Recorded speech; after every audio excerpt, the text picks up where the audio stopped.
Another response video to Luddite Returns. Might be the last one. If this is all he's got, then he's got nothing. So anyway, I guess this is his Efilism video, Efilism Defended. And he was going to do it so magnificently that, yes, put us all to shame. And, it has to be the most incomprehensible bag of crap I've ever listened to. I mean, it's just puts Professor Anton to shame. This just, whatever, word salad, whatever you want to call this crap. But anyway, so yeah, let's do it. Why not? Introspection has revealed that likening myself unto Proteus, the shape-shifting figure of Greek mythology, is accurate. Yeah, so you liken yourself to superheroes. Yeah, okay, I can do that too. But just it had me thinking. What if we could? What if there was a trail of where we had been? There was some way we could see what we actually were. Like we did live previous lives, but we had no memory of them, no hard memory, but just some loose connections. And that we'd have these same connections to the future. What if the game was that explicit and you could actually see it? Like if you were a slave owner and you could actually see what percentage of your future was going to be caught up in those slaves. What were the odds of your soul being born to those slaves? That kind of thing. Maybe there'd be greater appreciation. When you look at the human race, do you say to yourself, oh yeah, I would take any of those lives over no life at all? Peace, quiet, nothing. You'd rather be one of them. Is that how you look at most of humanity? Do you look at most of humanity and say, yes, sign me up for that life? Because, yeah, I look at it as with horror. I say I'd rather have my arm cut off in this life than have to live their life in the future.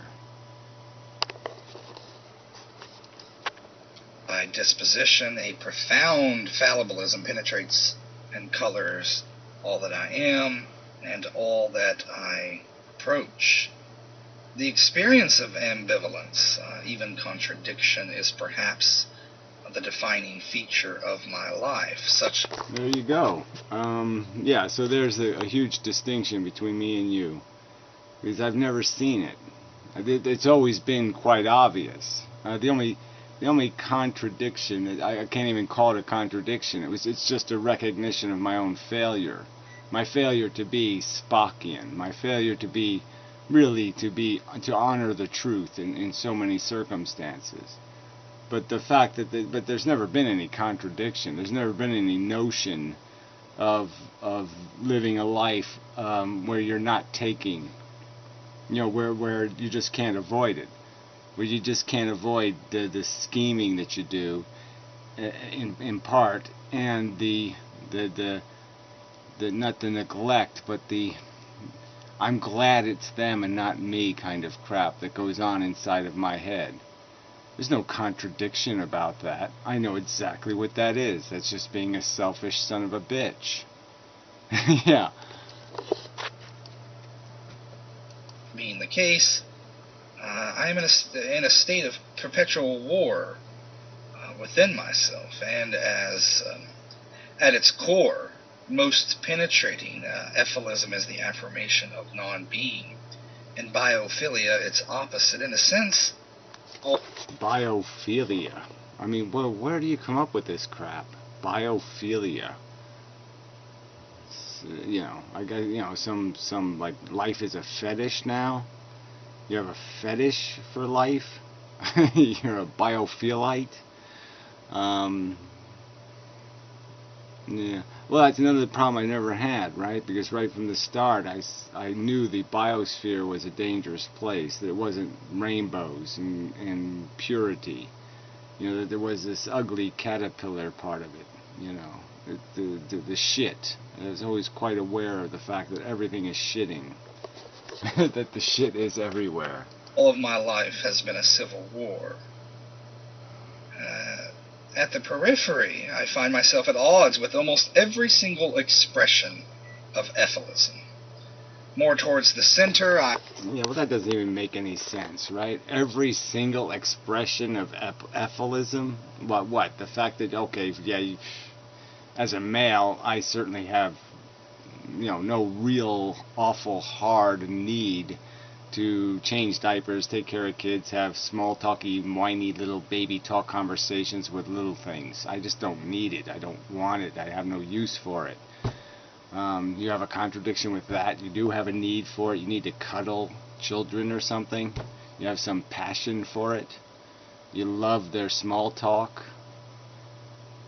Do you do the well, I don't even go into it, but and then beyond that, that's just on the personal level, right? The personal level says, yeah, I don't have any personal need, okay, to have children. The only reason I could possibly contrive to want to create them is to create vainly copies of myself. That would just be pure vanity. I have no fortune to leave a kid. I'm not desperate to find somebody's pockets to throw my fortune into. So, just by nature alone, without any agenda, without any need, it's like being it's like being allergic to meat and being a vegetarian. Well, yeah, you can still be a vegetarian for ethical reasons, but it's sure going to be convenient if you're allergic to meat. So, I'm already allergic to the problem people seem to have such a need for. So, but there's never been a contradiction. Like I said, the moments of my life where I've spent any time contemplating the idea of having kids, which is mostly before I was 15 years old, again, were just moments of vanity. Nothing else. I find the ethic that utilizes an analogical guillotine and bifurcates or dichotomizes persons, such that persons simpliciter are absolutely and utterly divorced from value. Yeah, well, I don't even know what that means. So, again, nothing's divorced from value. Nothing, certainly in the philosophy of efilism, would ever divorce one from value. So, sometime in your life, somehow you were divorced from value, or sometimes you have some sort of conflict where you don't realize that other feeling things feel, and they can have good days or bad days, and that you can help them have a good day or a bad day by what you do. That is complicated. You're in conflict about that. You can't fully understand that that's the reality of your existence. I don't know. No problem for me, anyway. Where only the averse experiences of persons have value. Yeah, well, again, it's not that they're the only ones that have value. You're just not quite getting it. There's value in rescuing somebody from a bad circumstance. There's value in making people happy. The argument is that the discomfort and the unhappiness is a pre-loaded spring. It's created out of tensions and irritations and burdens and obligations. That's what compresses the spring that makes any of this possible to go forward. Is you have to go backwards first. You have to walk backwards. You have to be born backwards. That's sort of the way it works, right? Find this dispositionally repulsive. Well, again, that means something, right? So something's repulsive dispositionally.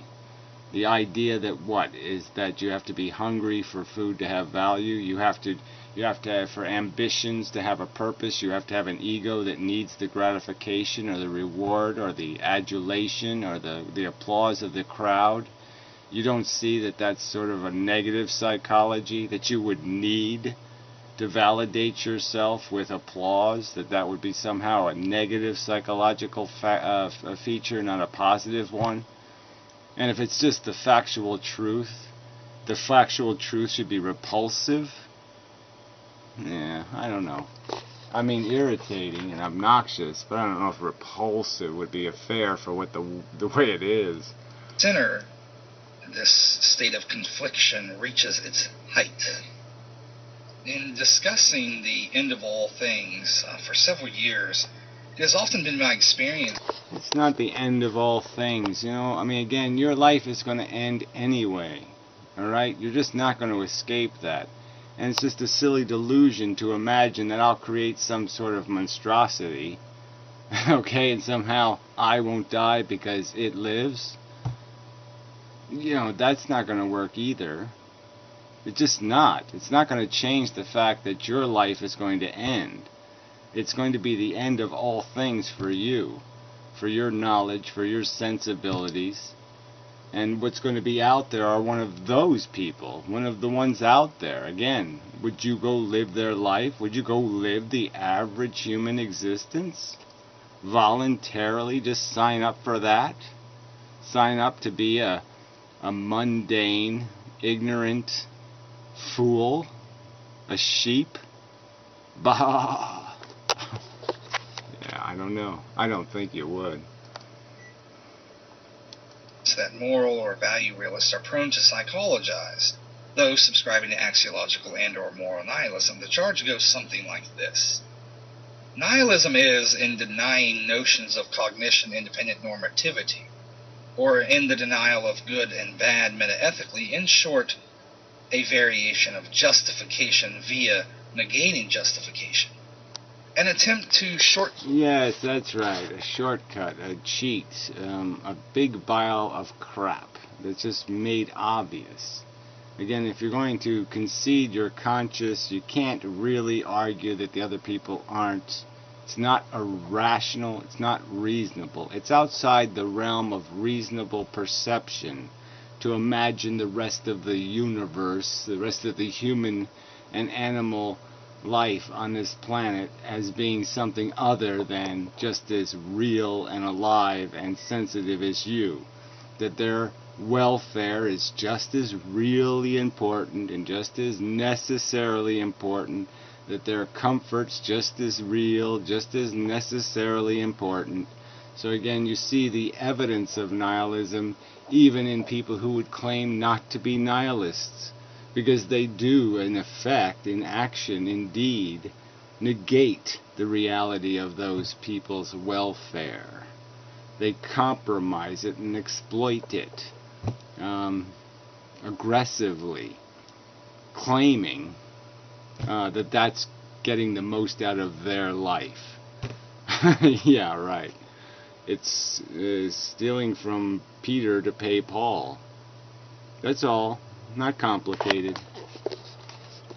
Circuit, as it were, moral responsibility, and a vehicle to license any action deemed preferable. The charge is hasty and perhaps... Any deed deemed, I imagined it, I feel it, I have an impulse. Yeah, life based on impulses. We see people doing it, right? They impulse buy, they impulse drink, they impulse everything. Alright? It's all over the place. They just get a notion in their silly heads, they act on it, and something blows up. Yeah, that's called failure. It's itself a psychological defense mechanism. An attempt to render the other so at variance, the other so monstrous in the eyes of the accuser, a less intimidating a figure, less haunting. And I believe nihilism is a kind of haunting. It penetrates and colors one's whole experience, though perhaps and often unawares. Clandestine.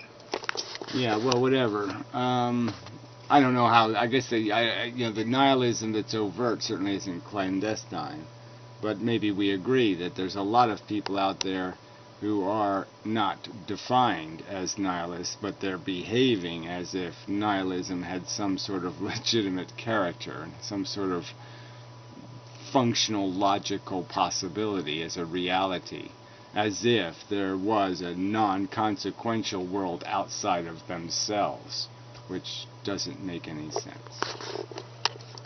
A banalized nihilism is likely reflective of a prior banalization of character, an existentially concrete banalization. As against the charge of nihilism a la preference, satisfaction, justification, The nihilist may perhaps have the strength, remembering Nietzsche, how much truth can a spirit bear? How much truth can a spirit dare? Yeah, well, is that even a reasonable question, right? Doesn't matter, does it? Whether you can bear it or not, should that decide what truth gets accepted? Is how much you can bear? How much you're willing? Yeah, it's just too bad. No, the truth should win, even if it kills you.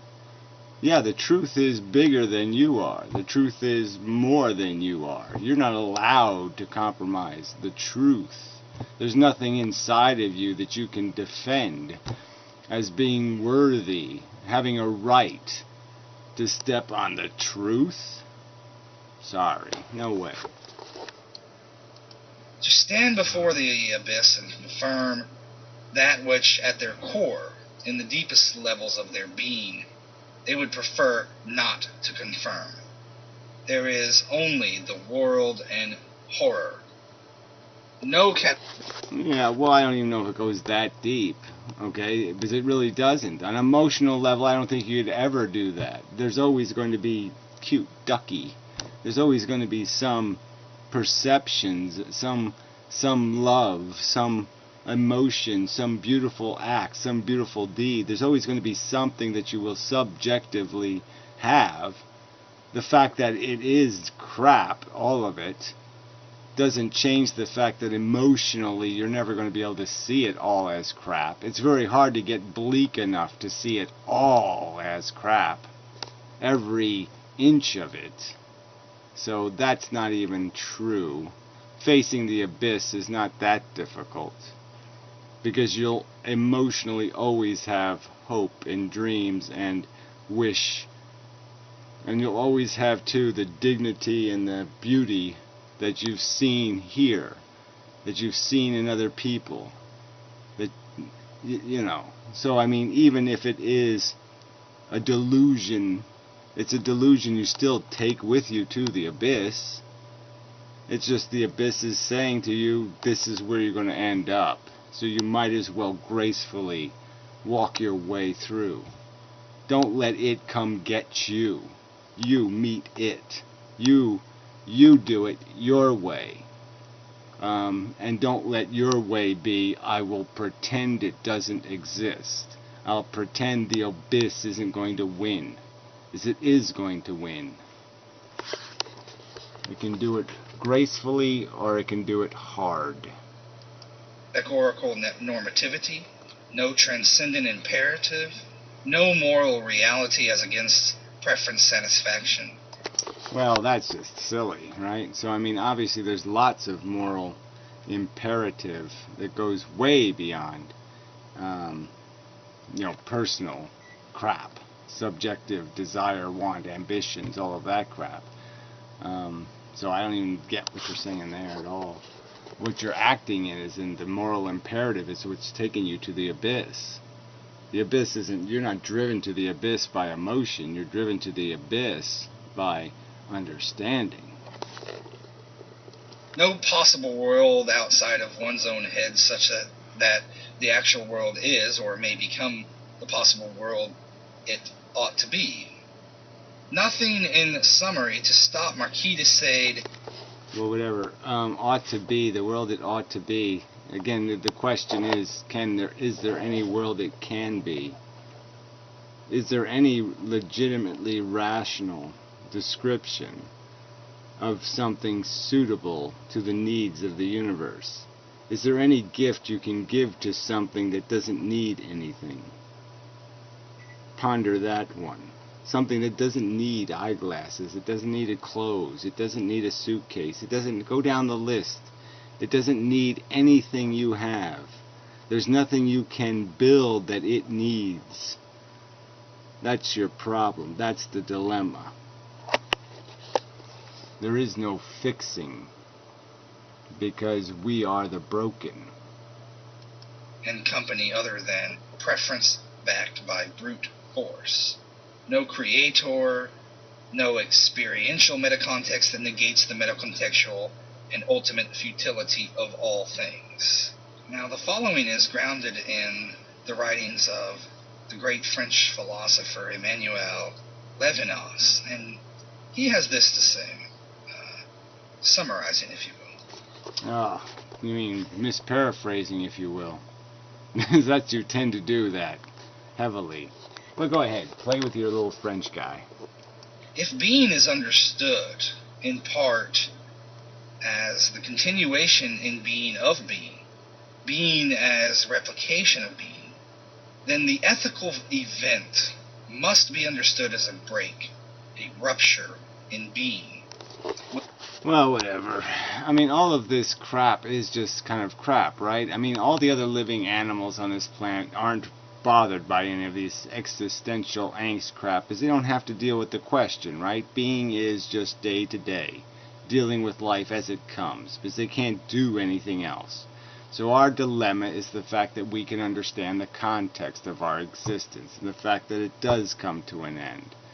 And the question is does, under these circumstances, is there any point in just feeding this momentum machine?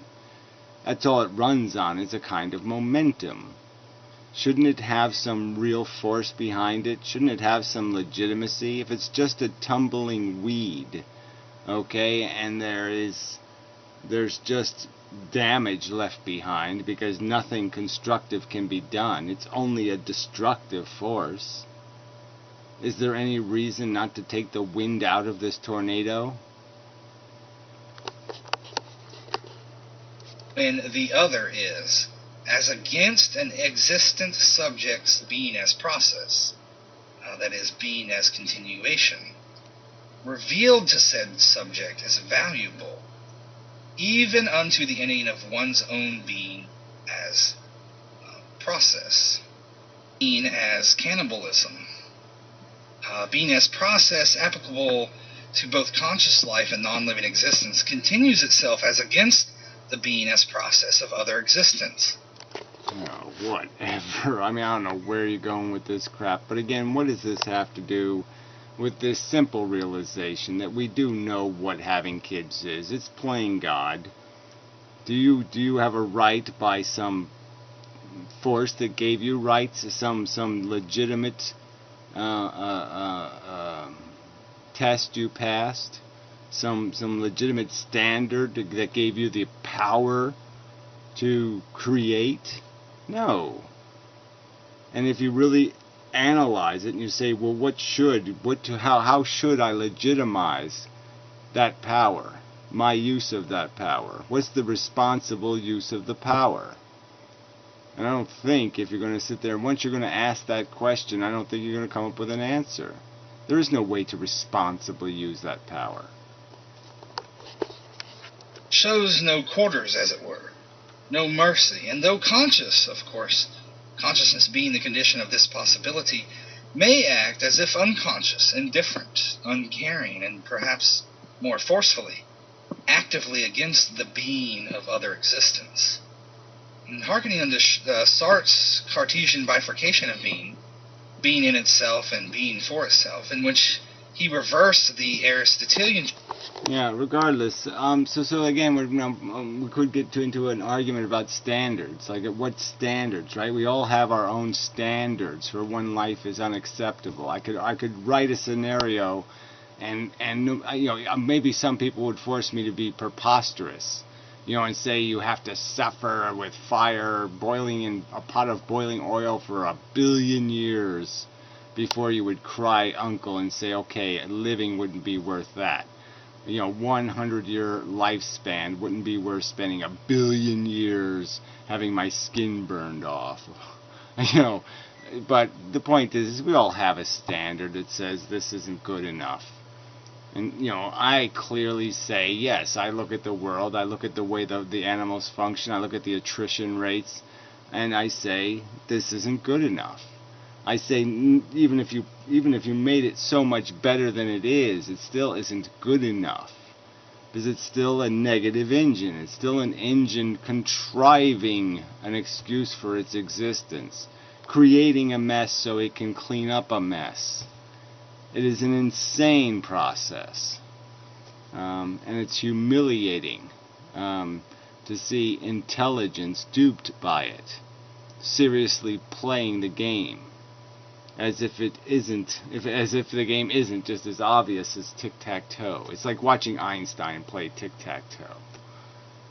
It's humiliating. Tradition such that being, or actuality, is always and everywhere ontologically antecedent to becoming, potentiality. I am attempting to come to terms here with what seems to me a profound reversal. Plato identified the being of beings, or existence, as the good, and contended all existence in the process of becoming strove for the being of beings. Whatever, who cares? What? So because Plato says so, I'm supposed to say, oh, gee, that's so persuasive. I mean, it's not an argument, right? It's just some sort of statement. I just don't see how it undoes anything. How does it unravel the fact that it's a replicating molecule that Plato didn't know anything about? But that's all it is. It's a molecule replicating. It's a virus. It is, in practical fact, that's what it is. It's a replicating piece of matter. Replicating for the sake of replication. What would Plato say to that? What would you imagine he would say to that truth? Such as is the case, ethics was not otherwise than being, but becoming towards being. And Emmanuel Levinas flips this around. Dilemma, I suppose, or the possibility raised by Emmanuel Levinas is, would that which is holy or purely ethical, would that of necessity shun or castigate being as process, being as its own replication? That is, would the ethical event, as he describes it, be not merely otherwise than being, right, but as intrinsically as against being? These days, and perhaps... Oh, please. What was that? I don't know. I can't do anything with that. The question is, again, playing God. You're saying you know what's best for this sentient creature. I'm telling you, I'm giving you fair warning. There are psychologies like mine who will be born to this world. They'll absorb knowledge, they'll absorb experiences, and very early on they'll have contempt for this existence. They'll have contempt for the sloppiness of the world they exist in. They won't say thank you. And your response to them is what? I don't care? Shut up? Fuck you? Too bad? Yeah. And you're going to talk to me about ethics? Through the ages of history, one hears whispers. Whispers that are growing louder. And what do they say? They purport to reveal a truth that we are, in effect, designed, qual evolution, to reject. And if not reveal a truth, to express it prescriptively. The ever louder whispers exhort. Whatever. Yeah, the prescription is grow a clue, grow a justification. Again, we're back to that word, but yeah, it's an important thing. If you're going to sit there and act aggressively, play God, well then you ought to have all your little justification soldiers in a row, right? You ought to have all that stacked up right. You ought to have a rock-solid explanation for why you're not only competent, but that what you're doing is in fact the right thing to do. You should be able to defend the action. It's an aggressive act. You should be able to defend it. That seems a reasonable minimal ethic.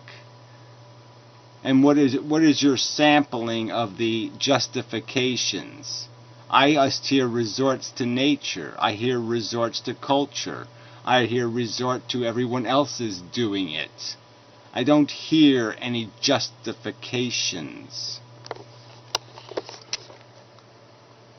Express a desire, concretized by command. end the living. Embrace. Whatever, end the living. That's not, again, what it's about. It's stopping one aspect of fetish life. The fetish of your dependency, need, your urgent have to. I have to play God. I have to create life. Right? It's that one element of life. That's all. Your life is still your life. You live it. You can live it without doing this act. This act isn't necessary to you having a life, living a life, enjoying a life. No more than eating meat is some sort of I have to. Billions of people prove you don't have to. Oh, fuck. Non-being. In the deepest levels within myself, what haunts me most profoundly are the screams. The unfathomable tragedy is they've always been around, and often we survive only insofar as we can ignore them. But Ivan Karamazov has always had reason to reject the ticket. Screams of suffering. Might not the supreme ethical event be the rupture in being that occurs when the whispers become as loud as the screams? That is, when being as process is ended and mankind embraces its own extinction. Yeah, well, that much didn't even make much sense. So what was your point?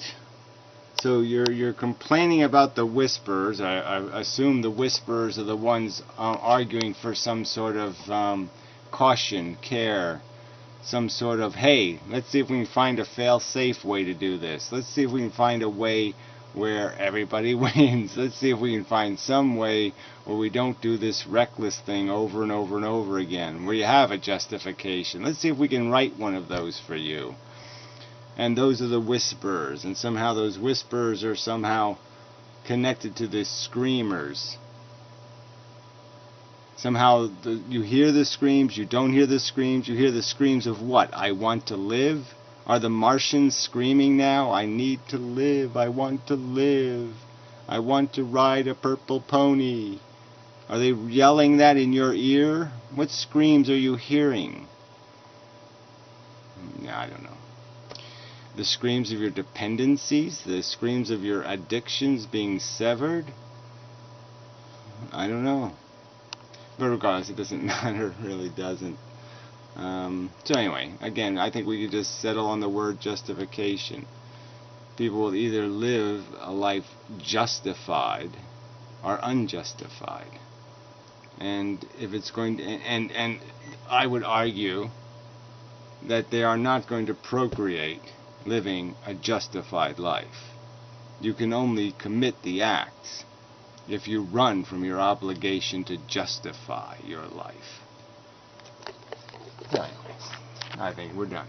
Enough of this for today. Yeah, see you tomorrow. Same efilist channel, same efilist time, such.